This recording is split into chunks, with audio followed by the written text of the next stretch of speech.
Pablo, ¿qué tal? ¿Cómo estás? Gracias Bien, por venir a nuestro programa. Otra vez la economía por Chaliú, la economía por Moreno. economía por Eh, Moreno. no, no, Ahí pero ayudando estamos... un poco Chaliú. No, no, no. Te agradezco mucho. No, al ¿Sabes contrario, gracias. qué? Me gustaría, Pablo, que desandemos un poco el tema de la inserción internacional de la Argentina, en la región sobre todo, ¿no? Eh, a caballo de lo que está pasando en Brasil y que seguramente el que ha ganado la primera vuelta va a ganar la segunda también. Bueno, y ha hecho una serie de declaraciones que me parece que merecen que hagamos alguna reflexión. Y bueno, también en el día de ayer hubo alguna presentación del presidente del Banco Central que yo lo escuché atentamente. Parecía un comentarista, ¿no? Explicaba que la inflación estaba alta, que en realidad estaba dando el 40%, pero que en fin, que es notable. Son comentaristas de lo que está aconteciendo. Eh, Me parece que eso también amerita que reflexionemos. Dijeron barbaridades. El presidente del Banco Central se mandó un par, Duhovne y el presidente. El presidente se mandó unos disparates extraordinarios, ¿no? Poco concebibles para un presidente de la nación. Pero bueno, Bueno, considerando que Macri, Blanco y Villegas, y que yo he dicho hasta el cansancio que son unos ignorantes y vagos, nos hemos quedado sin adjetivos, pero sí, bueno, a mí no me resulta sorprendente, es lo que pueden ay, decir. Pero arranquemos con el tema el regional. Mirá, vos sabés que en algún momento, bueno,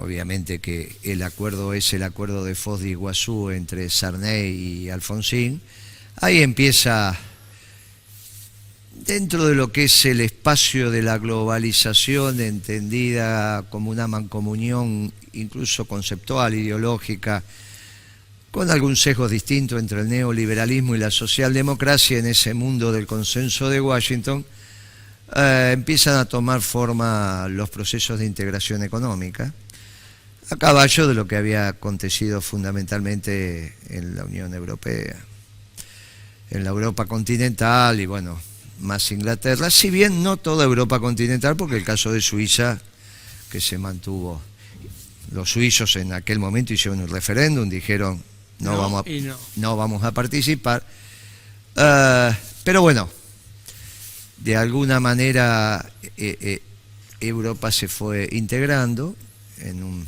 mercado común y a partir del 2000 integraron hasta las monedas y el euro fue la moneda que reemplazó a las monedas locales. En ese tránsito se empieza a construir el Mercosur, donde la decisión, desde la visualización de un mapa hasta del más fino análisis político, te va indicando que tu socio inexorablemente tiene que ser Brasil. Es impensable un mercado común del sur, si vos pensás el mapa de América del Sur, sin Brasil y sin Argentina, y si haces un análisis político, está claro. Pero claro, esto fue transitándose, pasaron los años, muchos, desde el acuerdo de Foz de Iguazú, Puerto Iguazú, deben haber pasado 30 y pico de años, creo que eso es 85 con Alfonsín, Sarney, 30 y pico de años han pasado, y sin embargo el Mercosur está en una situación de extremada estabilidad, sin avanzar en un proceso de integración contundente y sin tampoco generar las externalidades que tenía que generar para las economías, externalidades positivas, y también en un debate de segundo orden, pero debate al fin, que se da sobre si es necesario y posible. Primero si es posible, y después si es posible, si es necesario mantener en los términos que está, la alianza comercial fundamentalmente con Brasil. A mí me tocó administrar el comercio exterior, incluso cuando estaba Beatriz Paglieri de secretaria de Comercio Exterior, lo hacíamos de manera conjunta, y la verdad que fueron negociaciones muy delicadas con los brasileros, extremadamente delicadas. No era sencillo. Y del otro lado gobernaba el PT. A mí me tocó con Dilma presidenta, pero en el primer mandato, pero gobernaba el PT. Los primeros viajes como secretario de Comunicaciones los hice con Dilma, jefa de gabinete. Era Lula presidente, Dilma jefe de gabinete. Estábamos discutiendo qué norma de televisión digital iba a adoptar, porque era la última región del globo que tenía que adoptar. Una guerra era. Bueno, estaba la norteamericana, que la habían comprado los coreanos. Guerra de intereses espectacular. Estaba la europea. Y estaba la japonesa, adaptada por los brasileros, que los brasileros decían que era la norma brasilera, pero de norma brasilera no tenía nada. Era la norma japonesa, que en ese momento la había hecho propio O Globo. Y entonces, de alguna manera, la relación entre O Globo, Clarín. Pero bueno, me tocó hacer unos cuantos viajes para generar una norma. Mi posición era que era más beneficiosa la europea, por lo que ellos instalaban en la región. Ellos instalaban habíamos llegado a acordar una fábrica de semiconductores, que después la terminó haciendo una Kian, con unas características distintas, pero ese era el compromiso que teníamos, y los brasileros pujaban por la norma japonesa. Después pasé a comercio, ese tema obviamente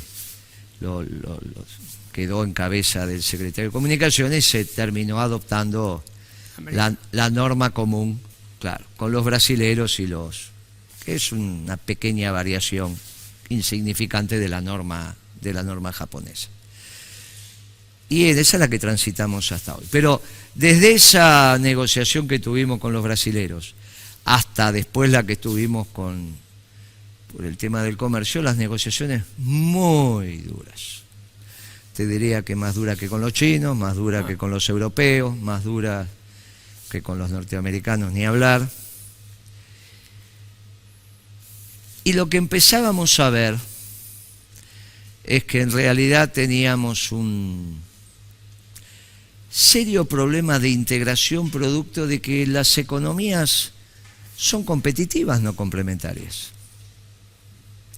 Ellos hacen soja, hacemos soja.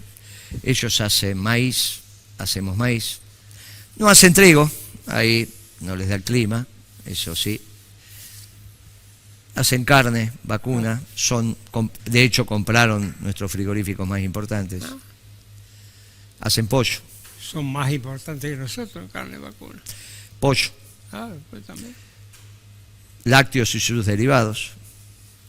Si bien ahí hay cierta complementariedad de algunos productos, en general tenemos el mismo sendero.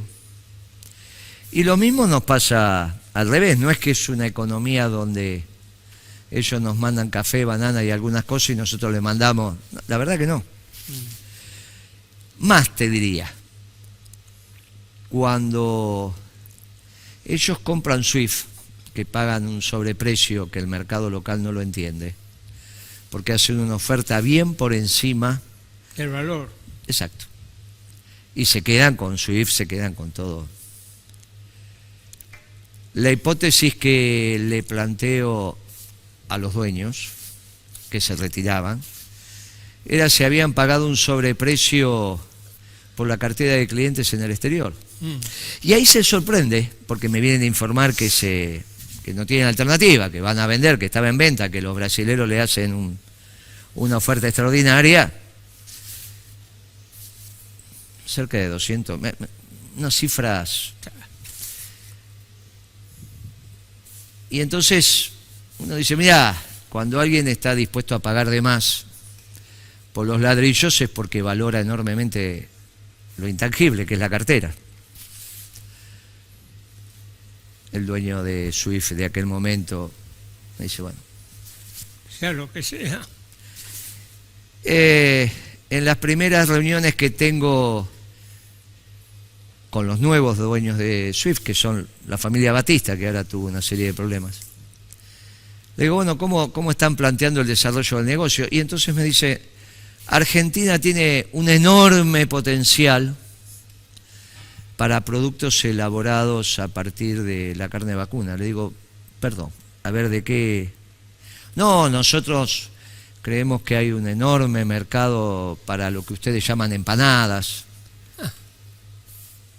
pastas rellenas, lasañas, ravioles, tortelletis, capelletis con carne.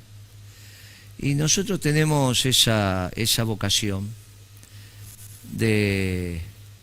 Porque entonces empiezan con esa historia de que en realidad que las amas de casa tienen menos tiempo para cocinar y entonces que la comida congelada y que esto y que esa beta. Y le digo, pero si Swift es un gran exportador. No, claro, dice la cuota Hilton. Es nuestra. La vamos a mantener, sí, porque es para la Argentina. Pero bueno, nosotros creemos que en realidad hay Estaba claro. A partir de esa adquisición, los brasileros hicieron una expansión extraordinaria de sus mercados externos y se entiende, pues compraron una empresa similar en Estados Unidos, en fin, ahora se están deshaciendo porque se armó un lío grande. ¿Por qué cuento esto? Porque es complicado una integración con economías competitivas. Es muy complicado. Con las economías complementarias, había una vieja propaganda de una industria automotriz en la Argentina, a ver si te acordás, que decía, si usted quiere tomar champán, y aparecía una botella de champán francés, pero si quiere comprar un auto, y ahí viajaba la botella de champán como si fuera el bautismo de un barco, Claro. y se rompía contra un auto que era alemán. Entonces, bueno, una propaganda que marcó una época. ¿No te acordás de esa? Sí, me acuerdo. Entonces, solamente ya eso, la botella de champán, la botella viajaba, se rompía contra el auto. De alguna manera, los alemanes y los franceses, en algunos temas, compiten, en otros son complementarios. Por ejemplo, son profundamente complementarios en el complejo militar industrial. El único que tiene armamento nuclear en el continente es Francia. Entonces ahí la cosa, vos podés renunciar a algunos complejos industriales, suponiendo, pero cuando Francia dice la seguridad francesa ante todo, y el presidente lo hace desde la base de submarinos nucleares francesas, Europa entiende. Por más que después tengan, Europa entiende. Y presten atención que cada vez que la cosa se tensa, el presidente de turno viaja a las bases nucleares que están no del Mediterráneo sino del otro lado y dice la seguridad, y todo se entiende. Claro, acá la situación es delicada en términos de complementación económica porque prácticamente no existe. Y después desde el interés nacional, visto desde la seguridad de la Argentina, es un tema también delicado. Y dado que el nuevo presidente brasilero, si es que finalmente gana este domingo, que todo indicaría, me parece que es irreversible, está poniendo en tela de juicio la continuidad del Mercosur como elemento ordenador básico de nuestra inserción internacional. Me parece que nos viene bien que al menos lo reflexionemos, lo veamos, lo analicemos, y por eso cuento esta introducción. ¿Cómo lo ves, mi querido compañero? Antes que nada, ustedes escribieron un artículo en BAE realmente muy bueno. Muy bueno. Este lunes lo recomiendo la lectura. Como se lo dije a muchos compañeros. Recomiendo esa lectura, fue muy bueno, muy clarificador. Mirá, el Mercosur ya venía con problemas y en parte por este tema de la complementariedad, porque teníamos conflictos continuos. Tenemos grandes conflictos con la industria automotriz, pero ahí falla más bien el gobierno argentino. Porque el gobierno argentino no ha logrado imponer lo que era natural imponer, que es el grado de complementación interior de autopartes y demás. Y los vientos han cambiado. Bolsonaro también dice, vamos a los acuerdos país por país, no región por región. Después diplomáticamente todo el mundo habla del Mercosur, hay que salvarlo, pero las tendencias me parece que son complicadas para el Mercosur, ¿no? Y abren un panorama interesante para la Argentina de inserción internacional. Yo creo que Argentina tiene que explorar. Primero, Argentina, si no tiene una sólida economía interna, no tiene futuro. Pretender, como algunos dicen, bueno, el destino de la Argentina está en las exportaciones, sin tener una economía interna solidificada, fuerte, firme, es un destino de tercera, de cuarta, no existe eso. Entonces yo creo que este tema del Mercosur, que ha distraído muchas voluntades políticas, porque el Mercosur, de alguna manera, parecía que era, bueno, estamos como tocando casi el paraíso con el Mercosur, tenemos un mercado ampliado, muy grande, Brasil, etcétera, pero bueno, es un baño de agua fría, un baño de realidad, que yo creo que vuelve a poner énfasis en esto. Argentina tiene que mirar hacia adentro, solidificar su economía y a partir de eso ir a buscar mercados externos. Brasil puede ser, pero como vos decís, la negociación con Brasil ha sido muy dificultosa. Yo también fui presidente del departamento Mercosur en la Unión Industrial Argentina, o sea que nosotros negociábamos con la CNI. Pero aquí que la Unión Industrial Argentina, ¿qué te puedo decir? La CNI es la confederación que nuclea la industria brasilera en todo el país. Y después tenés la FIESPI, que es la más importante, que es la de San Pablo. Claro, pero digamos, en título de magnitud y de poder, ellos están en una relación 51. No hay mucha negociación que hacer ahí. La única negociación válida que hay que hacer es una negociación basada en la voluntad y en la firmeza de los postulados. Pero si ese gigantismo de Brasil se une a una actitud melindrosa de la Argentina, estamos en el peor del mundo. Entonces yo creo que tiene que salir a revisión. Argentina tiene que aprender a convivir en un mundo donde la innovación tecnológica marca la punta y tiene que aceptar ese enfrentamiento, ese desafío, pero la tiene que aceptar desde el punto de vista jurídico e institucional que le posibilita realizarse a la Argentina. Porque, a ver, hablando términos viejos, ¿no?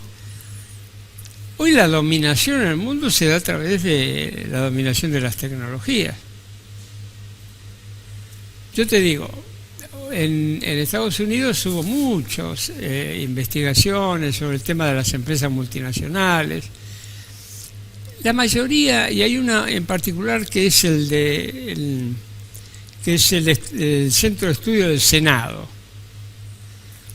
Hubo una en particular que le hicieron pero muy acabada, sobre todo en la industria farmacéutica, pero que después se derivó a la industria química, y llegaron a una conclusión. Las empresas multinacionales de Estados Unidos pueden expandirse con plantas productivas en el mundo, pero hay una cosa que no pierden: el Centro de Investigación y Desarrollo está en Estados Unidos, porque ellos tienen un cabal conocimiento de lo que es el punto de dominación de los flujos de comercio. Bueno, Argentina tiene que aceptar todos esos desafíos. Lo del Mercosur, a ver, tiene una parte negativa, porque es un mercado muy lindo, el brasilero, pero tiene una parte positiva. Es un cachetazo a las falsas ilusiones que muchos hicieron con que el Mercosur iba a ser la solución a los problemas argentinos. Claro. Decididamente el gigantismo que vos llamás de Brasil, o cierta vocación imperial que todavía nuestros hermanos todavía mantienen, nos hace que de alguna manera transitemos, quizás centrándonos en otros países que son complementarios nuestros. No hay ninguna duda que Chile lo es, que Perú lo es, que Ecuador lo es, que Colombia lo es, que Venezuela lo es. Claro. Por eso en ese artículo que vos citás de este lunes, nosotros planteamos, a mediano plazo obviamente, y con todas las características que esto impone, el eje Caracas, Bogotá, Lima, Buenos Aires, que es el viejo, ayornado, el viejo eje Caracas, Lima, Buenos Aires, que incluyendo Paraguay, Bolivia, Uruguay, Chile, bueno, es el espíritu sanmartiniano. No es que San Martín transitó por el Pacífico, bueno, porque de un lado estaban los portugueses, el otro los españoles. Miren, muchachos, como esto se iba ordenando, y lo mismo le pasaba a Bolívar. Creo que ese sendero que se transitó hace 200 años, me parece que es un sendero a explorar. Es cierto que del otro lado hay un pretendido acuerdo del Pacífico y los países que estamos hablando, pero ese acuerdo del Pacífico perdió mucho dinamismo cuando Trump saca a Estados Unidos. Quedó un acuerdo del Pacífico muy extraño que están prohijando los chinos, pero bueno, eso, te diría que eso es un poco el pasado. Pero es sustancialmente diferente al acuerdo del Pacífico con Estados Unidos, demócrata, adentro. Lógico. ¿Por qué? Porque en ese acuerdo del Pacífico, fíjate vos que había alguna concesión de Estados Unidos, pero había un avance espectacular de Estados Unidos en propiedad intelectual, que es la protección que pide Estados Unidos para su innovación. Y el avance era extraordinario. Cuando se retira Estados Unidos, deja posible que entonces sí se pueda hacer un acuerdo muchísimo más equilibrado. Y por eso es muy bueno explorar esta beta que ustedes pusieron en ese artículo. Sí. Siempre que los acuerdos sean con economías complementarias y que no tengan como eje de competitividad el vector salarial, Claro. que es lo que te acontece con China. Vos fijate que en la negociación del NAFTA, que acaba de terminar, una de no las... se llama más NAFTA. No, ni siquiera NAFTA se llama. Se llama Unión, claro, de Estados Unidos, México, Canadá. MS. USMK. USMK. Sí. Porque al final es agreement, o sea, acuerdo. Acuerdo. Es Estados Unidos, México, Canadá, acuerdo. Entonces, una de las condiciones que le pone Estados Unidos a México es que entre el 40 y 45% de la producción automotriz debe ser hecha con salarios que de piso están en el entorno de los $16 la hora, Espectacular. cuando los mexicanos están arrancando de $3 la hora. No toda la industria automotriz, el 40-45% de los autos que se produzcan en el bloque, claro, para Estados Unidos es el 100% porque es el salario. Para Canadá, si no es, estará por ahí. El tema era México. Y entonces la mitad casi de los autos mexicanos o componentes del valor del auto tiene que estar hecho con salarios de... Claro, a esta altura podés decir, Trump no solo va a ser reelegido en Estados Unidos, sino que se presenta en México, también gana en México. Al menos con los trabajadores de la industria automotriz. Claro, después viene la discusión sobre la automatización, que nosotros estamos generando una propuesta para ese tema, cuando la tecnología desplaza mano de obra, pero bueno, es otro debate, porque es cierto que nosotros vamos a plantear siempre salarios al alza. Por eso decimos que la próxima distribución del ingreso tiene que ser 60 para el capital y 40 para el trabajo. Pero en este esquema de integración con los países del Pacífico, también viene la integración por el lado del lejano oriente. Esto es Vietnam, Corea, China, Camboya, Birmania, bueno, Tailandia. En esto también es un debate. Y ahí me inclino yo a pensar que es para nosotros mucho más inteligente explorar una alianza comercial con Corea que explorar una alianza comercial con los chinos.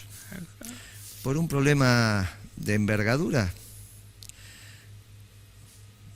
Ellos nunca han terminado de hacer su censo, pero son 40 veces más de población.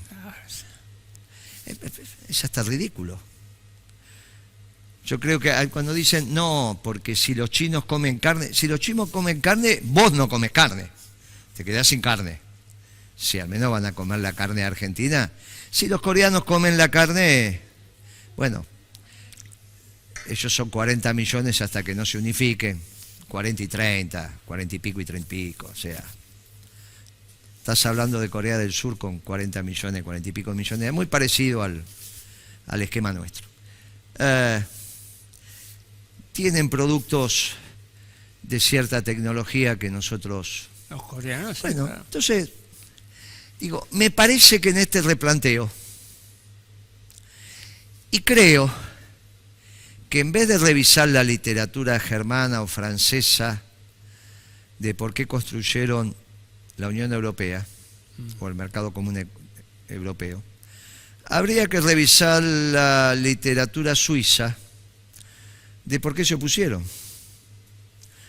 Porque está claro que Suiza es un país pequeño comparado con Alemania, con Francia, incluso con Italia, y hasta te diría con Austria, pero decidieron que no, y quedaron rodeados, y dijeron no. Y la verdad que salvo algún que otro tema, uno ve una economía suiza sólida, interesante, integrada en la industria, medicamentos, laboratorios medicinales, alimenticia, metalmecánica, turismo. No es que uno ve financiera, para muy pocos, por eso Suiza. Pero si yo les digo que la empresa alimenticia más importante del mundo, al menos hace algunos años, no sé si habrá cambiado en el último año, es Suiza, es Nestlé. Y la asamblea de accionistas de Nestlé no comienza hasta que no hay mayoría de personas físicas suizas. Eso está en el estatuto. La asamblea de accionistas, la última, Nestlé Suiza, no comienza hasta que el quórum está dado, naturalmente en términos de capital, por las personas físicas suizas. Notable, ¿no?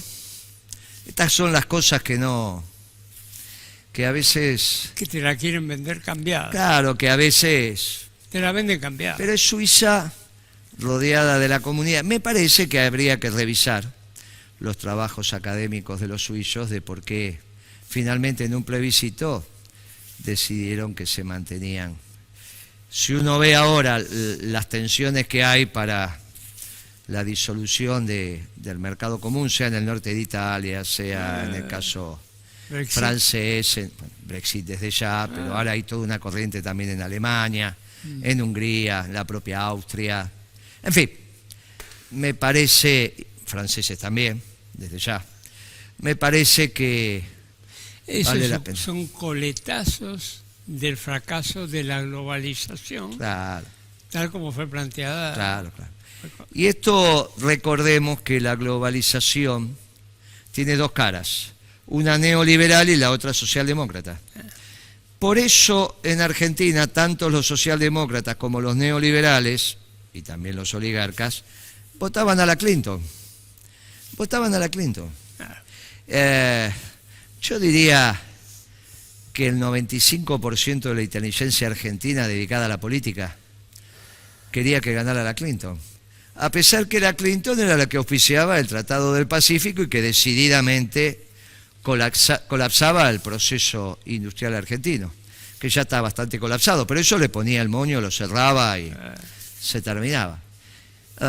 Estos esquemas de no votar desde el interés nacional a veces nos hacen mucho daño.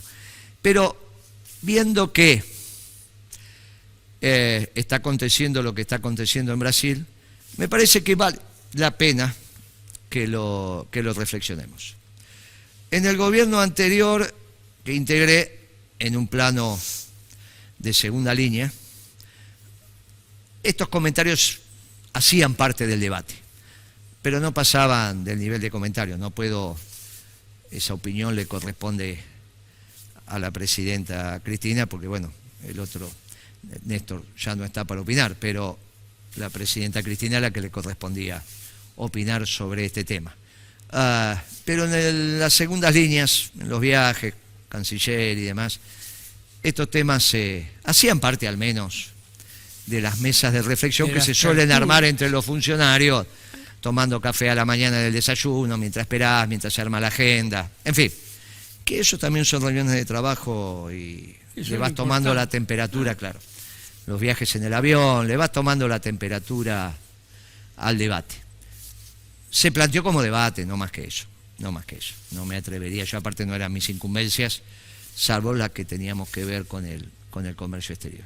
Dicho esto, me parece que es válido que los compañeros reflexionen sobre la nueva inserción internacional de la Argentina, poniendo todo en debate, teniendo claro que los nuevos modelos de desarrollo incorporan a los vectores nacionales como un elemento ordenador básico y que en eso el peronismo tiene sobrada experiencia. Para lo local, lo endógeno, pero es claro que hay un debate sobre la inserción, la nueva inserción internacional de la Argentina que tenemos que comenzar los compañeros. Y no dejemos esto para determinados círculos, porque en esos círculos que abundan más los ilustrados que los que están formados con capacidad política y militante, a veces toman decisiones extrañas. Así que el conjunto de los nuestros se dedique a la reflexión. Pasando al segundo tema, Pablo. Habló el ministro Duhovne, habló el presidente del Banco Central, los comentarios del presidente. Tu opinión al respecto. Mira, yo creo que nosotros tenemos dos tipos de problemas. Uno, los de la economía real, que están a la vista, lo sufre todo el mundo. Y otro tipo de problemas lo tenemos con este gobierno, con los principales protagonistas de este gobierno. ¿Por qué? Porque vos fíjate que se están convirtiendo, ya desde bastante, pero ahora han acentuado la característica, en vendedores de ilusiones. No interesa la realidad, que los cachetazos viene por todos lados. No interesa hasta la lógica, lo que interesa es el mensaje. Y aunque vos digas, bueno, dejémoslo un poquitito al presidente, ¿cómo ¿cómo Mauricio Macri puede llegar a decir: yo soy el presidente en la historia argentina que más se ha ocupado por el empleo? ¿Cómo es eso, Guillermo? ¿No es un ataque a la inteligencia? ¿Cómo Duhovne, ante una tasa de inflación del 6,5, que ahora el próximo mes va a ser del 5, dice: estamos viendo que hay una tendencia decreciente en la tasa de inflación? Claro, porque van del 6,5 al 5 y al 3, dicen ellos. Es extraordinario. Claro, es una cosa extraordinaria. Es extraordinario. Pero nos reímos. Claro, bueno. Nos por reímos. eso, claro. Pero espera, al mismo tiempo le preguntan a Duhovne: bueno, pero estas tasas de interés tan elevadas, al mismo tiempo, no son tan elevadas. Porque si comparamos la tasa de interés con la inflación anualizada, son muy chicas, porque la inflación, la tasa de interés es del 80, habrá dicho: bueno, la tasa de inflación es del 50, 60, entonces no es tan grande. ¿Cómo puede decir eso? Vos sabés que yo cuando leí esa declaración dije: anualizó el 6,5. O sea, por un lado te dice que baja, y por otro lado, claro, si vos anualizás el 6,5... Claro, te da. Te da Entonces, 80. por hijo, es 1 o 2 puntitos. Yo lo que creo humildemente que anualizó El 6,5. Claro, yo creo que hizo esa, porque eso te está dando arriba, cerca del 80 te debe dar. Si haces 1.065 a la 12, Claro. menos 1 te va a dar cerca de... Claro, porque es acumulativo. Claro, su interés compuesto. Entonces te va a dar cerca del 80. Entonces yo cuando dice, el anual, por un lado te dice que la inflación va a bajar y por otro lado anualiza el 6,5 contra esta inflación. Entonces dice, no es tan alta. ¿Cómo pueden tener la libertad de decir? No es tan alta la del Banco Central, porque ya Molinos debe estar, Río de la Plata debe estar pagando un 100, las pymes 120, 150 y el personal está arriba de 200, ¿no? Ahora, cuidado, porque acá la tasa anual de inflación este año va a ser más cerca del 50, Sí, claro. pero ojo que atrás viene la tasa mayorista y que hoy la anual mayorista es 74%. Claro. O sea que hay una diferencia de 30 puntos. Claro. Si bien no es la mayorista, no se la puede tomar como los insumos de la minorista, la verdad que tiene una relación de ese tipo, ¿no? Pero vos fijate que hay un bolsón de inflación de 30 puntos que en algún momento se va a tener que resolver. No puede haber esa diferencia entre precio mayorista y precio minorista, no lo puede haber. Lo que está diciendo es que vos, cuando tenés que vender al público, tenés que restringirte al máximo posible, pero no vas a poder seguir haciendo eso. Entonces vos fijate, las empresas, por un lado, el push de costos es, ponerle promedio, 75-80% anual. Pero no, ¿cómo hacen para trasladar eso al público? Es imposible por la recesión que hay. Entonces, ahí viene el problema grave que tenemos en las empresas. El otro día, debatiendo el tema de la necesidad de reactivación en la Argentina, decíamos, pero ¿cómo no se va a poder reactivar la Argentina si hay 50% de capacidad ociosa? Y vos tenés una desocupación como la que tenés, y tenés trabajo que gira por ahí. En general tenés más o menos 40 puntos de trabajo que pueden estar disponibles. Es un lindo razonamiento, yo lo escribo y lo firmo. Pero ojo, de seguir esta crisis, la capacidad instalada se va a ir destruyendo. Es gravísimo eso, Guillermo. Porque quizá de acá a 6 meses no vamos a poder decir la capacidad instalada del 50%. Va a ser meramente estadístico. Porque cuando vas a ir a las empresas van a estar cerradas, desmanteladas y demás. Nosotros hemos caracterizado eso como la destrucción de la base material de la nación. Claro, ahí está. Por eso es una crisis tan particular, tan singular, que la hemos definido como supercrisis. La crisis del sector externo y la crisis del sector fiscal. Mirá, el tema es si esto tiene alguna resolución posible.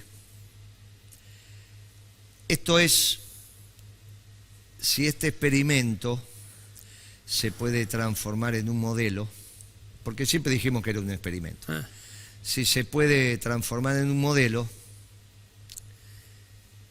y que luego, analizando el modelo, uno pueda decir me gusta o no me gusta desde su propio posicionamiento ideológico.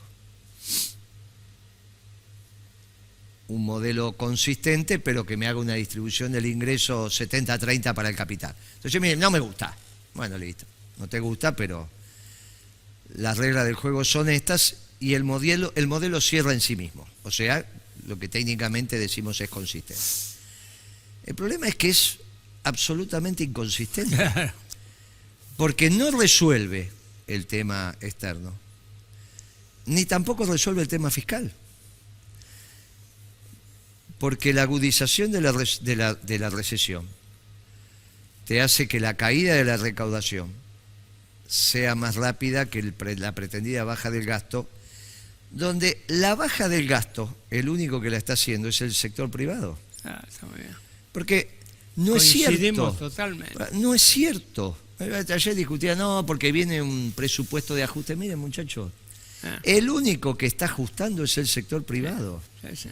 Sector público en este mismo presupuesto dice que va a tener déficit fiscal el año que viene. Paren, una cosa son los clichés y otra cosa es lo que efectivamente está aconteciendo. El único que está ajustando es el sector privado en términos empresariales y el movimiento obrero organizado asociado a ese sector privado, sea transporte con Moyano, sea la UON con Caló y su dirigencia, sea Lesmata con Piñanelli, sea textiles, sea construcción. Lo que está ajustando es el sector privado y lo estás viendo en la caída de la recaudación que ya empieza a aparecer en todos los informes periodísticos. Y que lo vas a ver en la primera semana de noviembre, cuando tengan que indicar la recaudación de de septiembre, de octubre, que indica la actividad de septiembre. Y después diciembre ya te viene la actividad de octubre. O sea, lo que te van a decir en noviembre, lo recaudado en agosto sobre la actividad de septiembre. Septiembre todavía, ya difícil, pero un mes, a octubre la caída ha sido peor todavía. Las empresas están superando muchísimas, el 30-35% de caída en la facturación. Las comerciales sin duda. Las industriales, bueno, un tanto menos. Las que tienen integrada producción y comercialización, como pueden ser los laboratorios, quizá un poco menos, pero no creo que esté por debajo del 15%. No sé, ¿dónde estás viendo vos los laboratorios medicinales? ¿Con qué caída? Lo mismo, 10-15. Sí. 10-15 lo estás viendo en medicamentos. Medicamentos. Y a su vez le viene el tema del PAMI, ¿no? El tema del PAMI que se las trae. Es un tema. Que se las trae. ¿Están llegando a algún acuerdo ahí? Se ve que están negociando, pero la voluntad del gobierno y del PAMI, y hasta te diría de Quintana, que no está en el gobierno, pero se hace sentir, fue desplazar a los laboratorios nacionales. Antes la relación era PAMI con cámaras de laboratorios. Ahora PAMI le dijo, bueno, visto que los laboratorios le dijeron, mire, señor PAMI, esto no puede seguir sosteniéndose porque usted está tirando a la baja los precios de una manera que no podemos seguir aguantándolo y hay mucho subsidio por ahí metido. Entonces PAMI que dijo, bueno, voy a contratar con cada laboratorio en forma individual. Que puede ser que PAMI haga eso, pero ¿sabe qué pasa? Cuando nosotros como peronistas hablamos de la comunidad organizada, esto está claro, porque vos fijate que KM, que es los laboratorios extranjeros, están apoyando al PAMI, porque el PAMI les ha reservado el negocio de los extranjeros y está atacando básicamente el negocio de los nacionales. Pero fíjate qué cosa extraña. están atacando el núcleo de una industria muy floreciente, que puede ser una industria de integración. ¿Por qué? Porque la industria farmacéutica nacional está a la altura de venderle a cualquiera de los países que estamos hablando nosotros. Brasil, muy difícil entrar a Brasil, pero no te quede la menor duda, Colombia, Ecuador, Perú, Chile, Uruguay, la industria farmacéutica argentina puede hacer muchísimo ahí y puede potenciarse al máximo. Y sin embargo, vos fíjate que está atacando eso. Y lo está atacando de una manera de lo peor que puede ser, que es destruyendo el concepto de agremiación.